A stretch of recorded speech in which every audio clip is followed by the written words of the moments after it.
This has been one of my favorite classes to teach at the events that we've done this year. This talks about, well, this will instruct you on how to use bleed-proof white, which in my opinion is a craft room essential, to make freehand clouds and water splashes. And we've been teaching this at most of the shows and expos that we've gone to. It hasn't been one of my most highly attended classes because the word freehand freaks people out. But honestly, anybody can do this. This will be my first attempt at doing a virtual event with it, and I'm a little concerned about how that's going to work. In a live event, I demonstrate, but then I go around the room and I look at everybody's technique and I give them individual coaching. So we're going to see how this will go. These are both examples of what I expect a beginner level student to be able to accomplish after a 1-hour class. You can see that, you know, there's clouds, there's water splash. On this one, the clouds are a little different. The water splash is different. That's one of the beauties of doing something freehand. This is truly art, and you'll never do two that are identical. So if this is the beginner level, what would an intermediate or advanced look like? Well, the original cards of these are packed for our next show already, but an intermediate might look like this. Hopefully you can see this, where we've added a little bit of toning to the bottom of the cards. We've done a little additional brush work, and we've got some swooshes across the sky. This also it's hard to say whether this is intermediate or advanced. Again, we've got the shadowing in the clouds, we've got some swooshes, we've done some extra brush work here in the water, and this is absolutely advanced.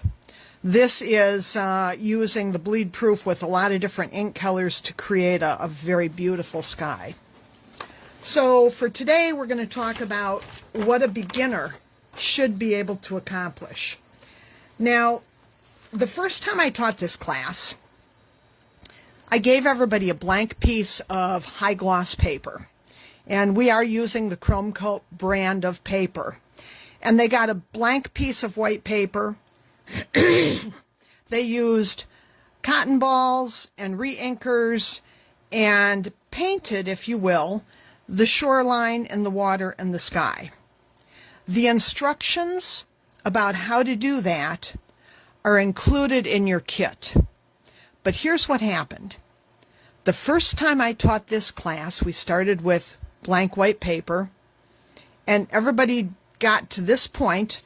They created, you know, their stuff. They stamped their stamps on it, and I said, okay, now it's time to do our clouds and water. And they all froze up, and nobody wanted to ruin what they had already done. So we changed the class. Now we give everybody 4 pre-printed high gloss pieces of paper to begin with, so that they don't feel like they are risking a piece that they've already put a lot of time into. At a live show, I give them 4 pieces, and I tell them 2 are practice papers that they can then throw away, and the other 2 will create their 2 final cards. In your kit, you've got 4, but you've also got 4 envelopes and assembly pieces as well. Most of the students that work with me at the shows end up with at least 3 that they like. Before I get too deep into this, I want to give credit to Hannah Gibson, who is one of our design team members.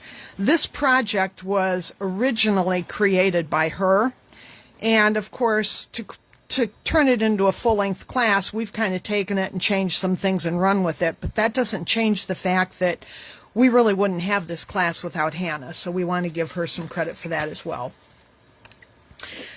Now, your bleed-proof white is a water-soluble product, and it will dry out. I have a whole bunch of demo jars of this that we use when we're teaching classes. I'll teach up to 50 people at a time with this, so I have a lot of open jars.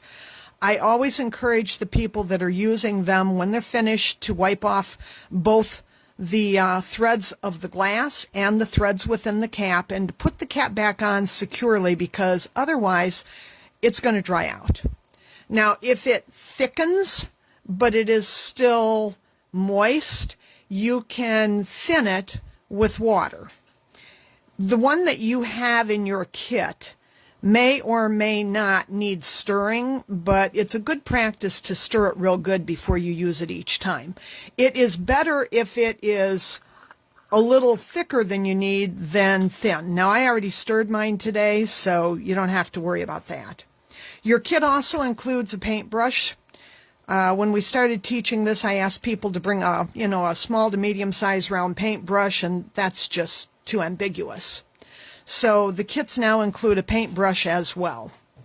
I tell people that it works best if you start with a moist paintbrush, but moist. I mean, I dipped mine and then I wiped it off on a paper towel. You don't want it to be wet, because it's easier to compensate for something that is too thick than it is too thin.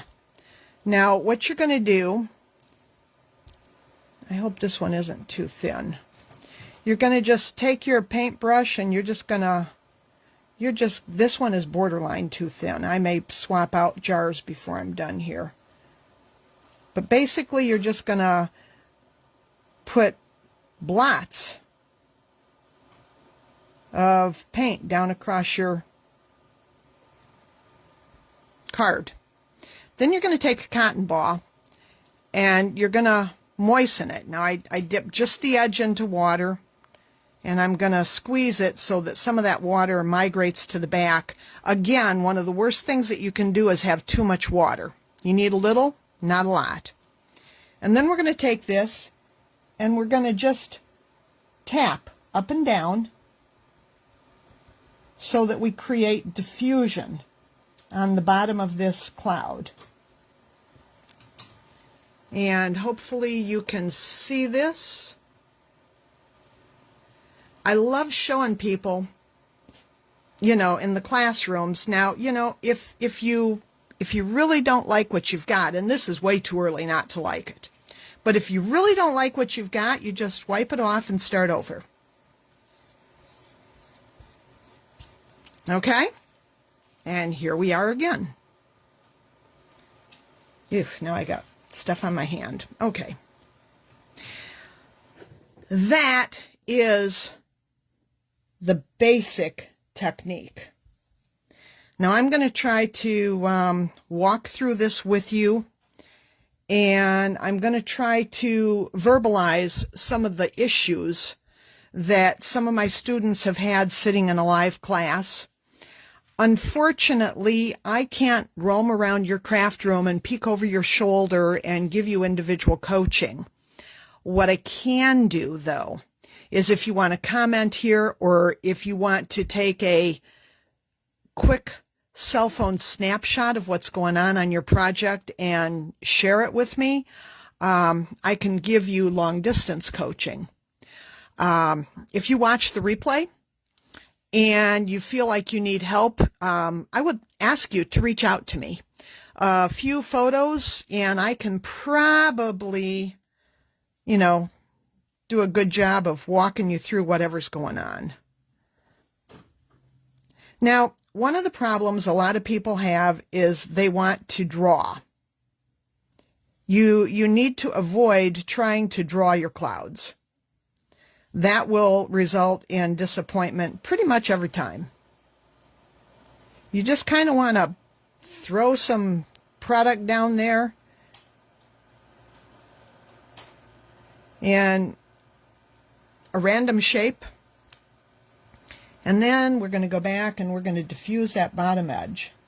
And the wispies on the cotton ball are a benefit, but at times you may have to tone them back a little bit. This is actually why we use a cotton ball, because it does such a nice job of diffusing, okay? The first problem I see when I'm teaching this live is people that are trying to draw. You must avoid trying to draw. The second problem I see people having is they begin to wipe. And they put it down and then they wipe it off unintentionally, but that's what they do just the same. When I'm blotting, I am gently, I'm not using much pressure, I am just gently going straight up and down to create a diffusion. You don't want to press too hard, you don't want to wipe, because then you'll create a line which is not indicative of a cloud. I like putting multiple clouds. There are multiple shapes.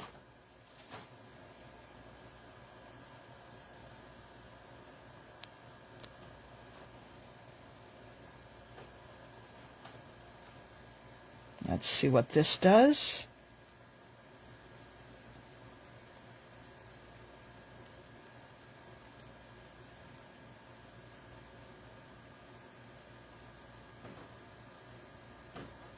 And sometimes I like to put one cloud in front of the other. So let's see if we can get a cloud here in front of this one.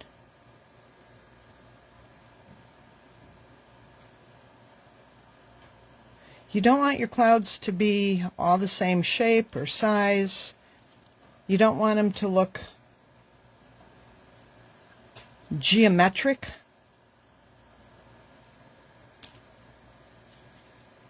Which is why we just kind of want to throw something down there and then do some diffusion.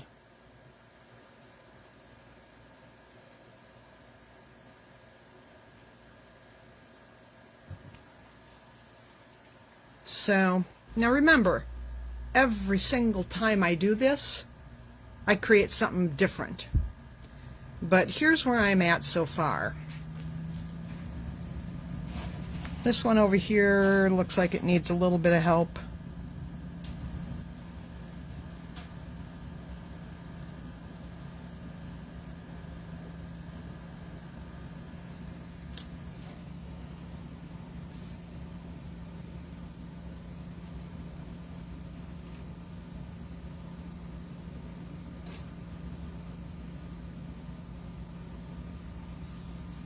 Okay, so what do you think so far?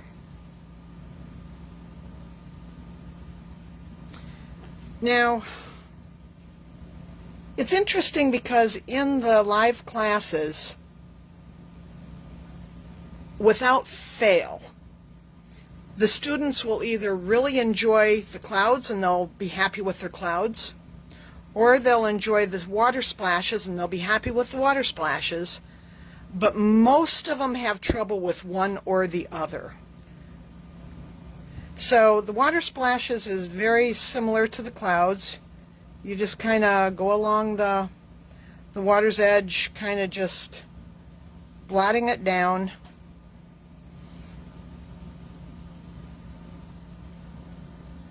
One of the problems a lot of people have with this is putting either too much or not enough paint down. Now, we're going to take the cotton ball again. I'm going to try to take just a little different edge here. Moisten it. And we're going to kind of diffuse more of the top edge. I'm going to actually turn this. More of the top edge on the water splash.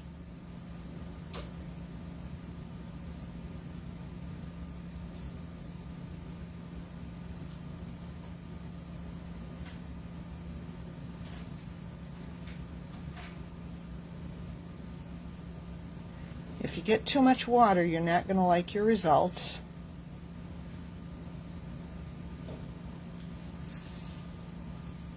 So there's where I have so far. Hopefully you can see that. I know sometimes I get glare, and since we're working on a high gloss cardstock, it's going to be more susceptible to glare as well. So let me stand up and see if there's any comments. I don't see any comments. I believe the visual is clear.